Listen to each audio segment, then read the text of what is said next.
Ngigera mu Rwanda ikintu cyandangaje ni umuhanda twanyuzemo. Ni umuhanda mwiza cyane mbese gwari gunyereye yewe dere hano bari kuduhereza n'ibindu. Uyu muntu yahunze igihugu cyangwa atari mu gihugu cye abageranwa n'umuntu upfuye. Nta burenganzira bw'ikintu na kimwe iyo umuntu adafite nationalité ibindi byose biba byapfuye. Mu Rwanda umutekano ni wose. Ibyo bababeshya ngo uyu umuntu ataje baramwica ni ukubeshya dore ndiho barananyubakiye. Urumva nyine igihe cyatakaye ndikigaruka ubwo ibyo twatakarije ngiyo nibyo turimo twicuza ariko gake tumaze muri uru Rwanda turabona ibyiza byarwo kimwe n'imiyoborere muri rusange.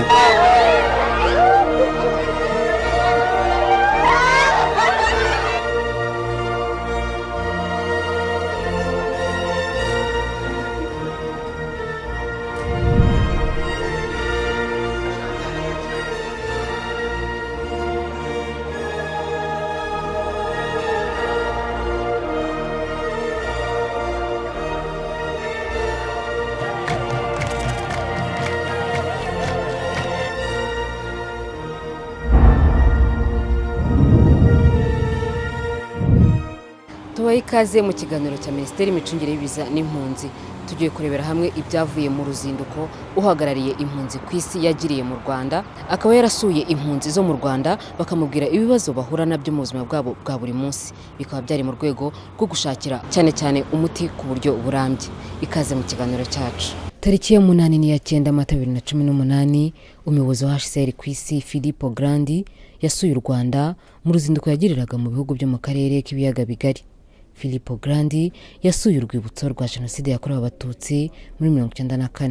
Well, of course, we have read many books and seen many films. Twasomye ibitabo byinshi, tureba na filime nyinshi, ariko gusura urwibutso, kongera kumva amateka ya Jenoside, kureba amashusho ateye ubwoba ibyabaye mu 1994 bitubereye indi mpamvu yo kutwibutsa ko ibi bitagomba kuzongera kubaho ukundi. Binkozeho cyane gusa nishimiye cyane abanyarwanda kuba barubatse urwibutso bagashyira imbaraga mu kwibuka bishwe kandi nkabwira abakiri bato by'umwihariko urubyiruko kahazaza hagomba kuba heza. Effort to perpetuate the memory of those killed and tell the young people that the future has to be better. Mu ruzinduko yagiriye mu Rwanda umuyobozi ushinzwe impunzi ku isi yavuze ko kimwe mu byamuzanye mu karere k'ibiyaga Bigari by'umwihariko mu Rwanda ari ukureba ibibazo byugarije impunzi nuko byashakirwa umuti. Yafashe umwanya wo kuganira n'impunzi zicumbikiye mu nkambi ya Gihembe bamubwiye ibibazo bahura nabyo ahanini biterwa n'igabanuka ry'inkunga bagenerwa na UNHCR. Bimwe mu bibazo twamugejejeho ni ikibazo cy'indyo idahagije.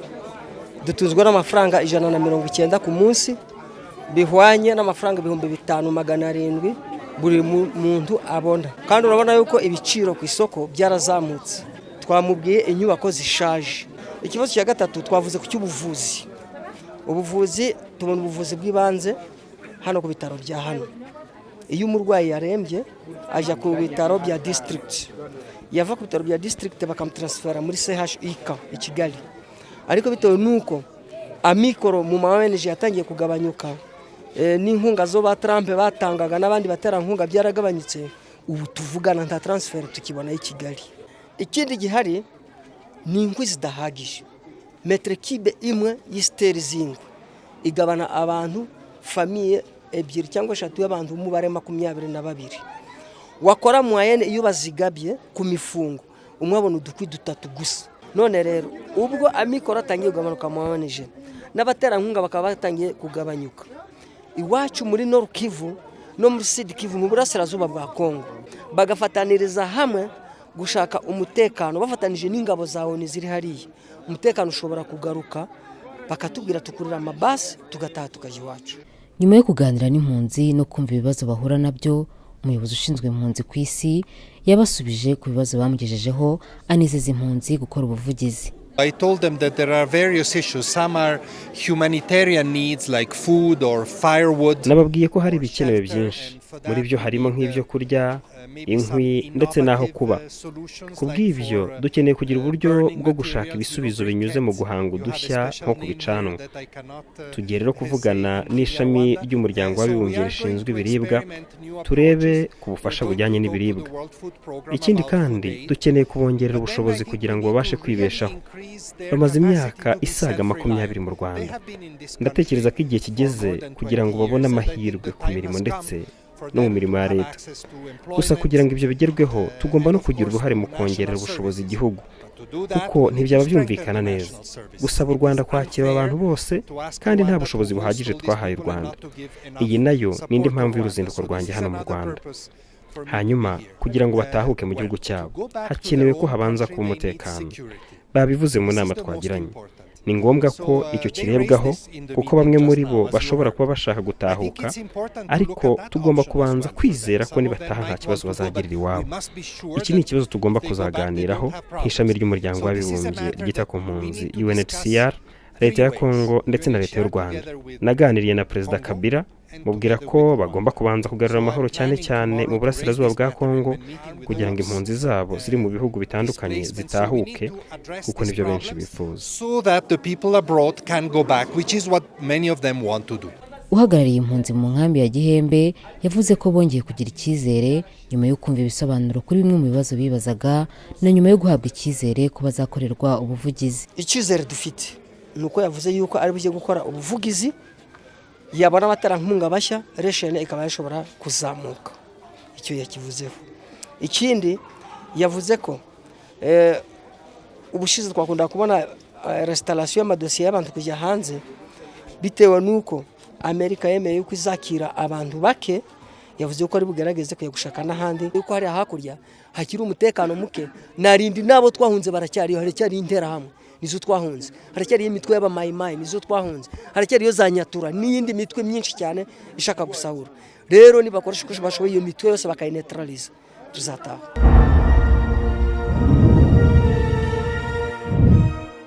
Gusa nubwo hari ibibazo rusange ku mpunzi, leta y'u Rwanda ibinyujije muri Minisiteri y'Imicungire y'Ibiza n'Impunzi hamwe na UNHCR ifatanyije n'abaterankunga batandukanye bakorera mu nkambi, bashyizeho gahunda zifasha impunzi gukora ibikorwa bibateza imbere bikiyongera ku nkunga bahabwa.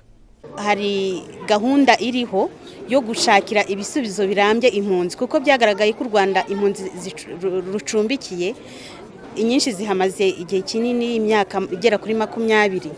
Imyaka igera kuri 20 umuntu akicaye ategereje ubufasha ni ikibazo. Rero bitera ikibazo, niko umuryango wiyongera, niko kandi mwumvise ko hari n'ikibazo cy'ubufasha bwagabanutse.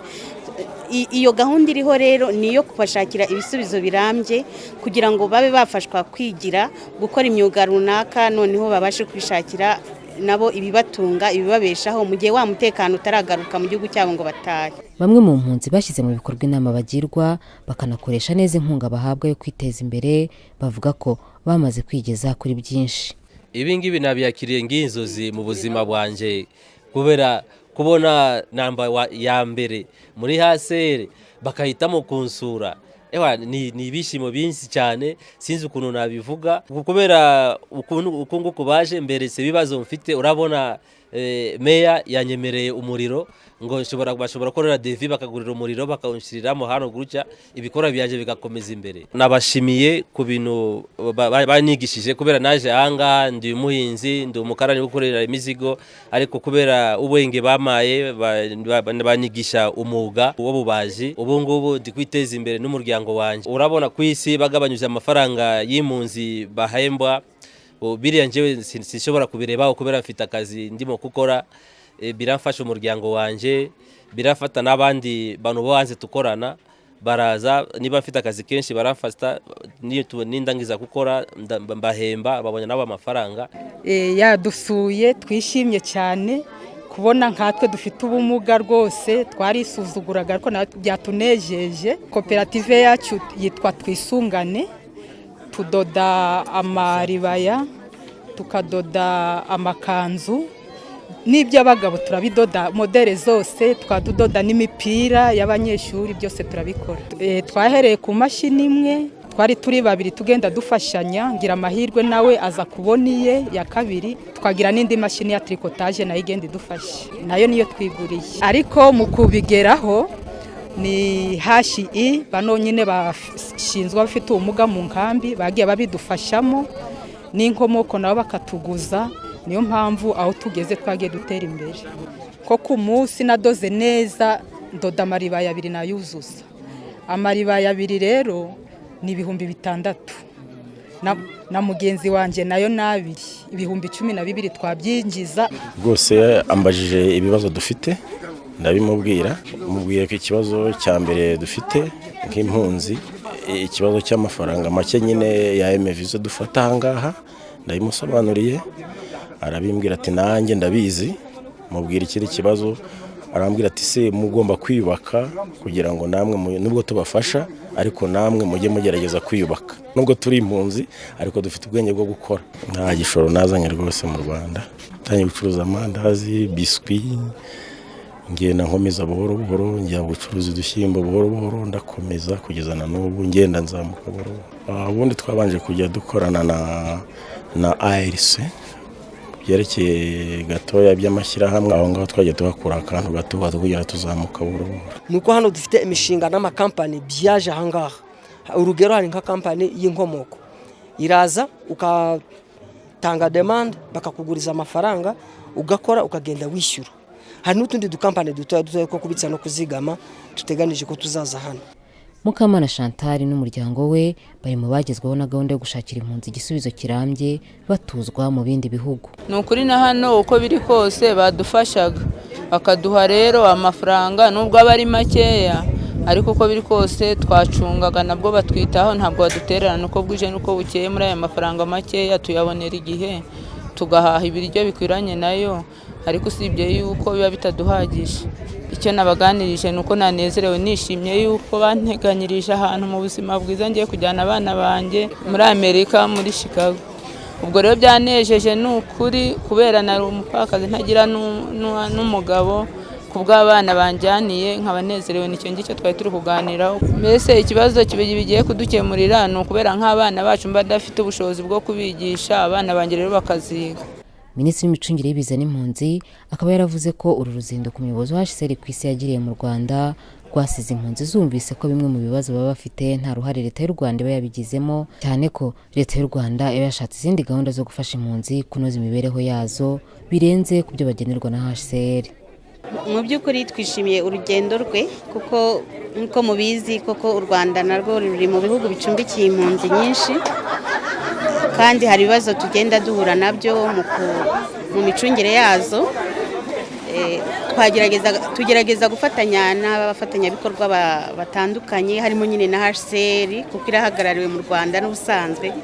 Ariko kuba umuyobozi mukuru wa UNHCR ku isi yegereye mu Rwanda, navuga ngo ni amahirwe ku gihugu cyacu, kuko yabashije gusura impunzi.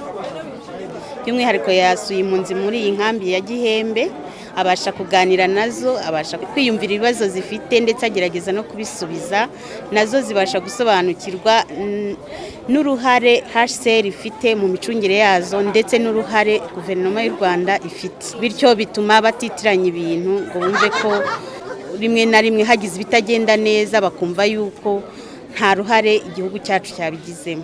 Inkambi ya Gihembe icumbikiye impunzi zisaga 12,597 zahageze mu mwaka w'1997, ikaba ari imwe mu nkambi 6 zicumbikiye impunzi mu Rwanda.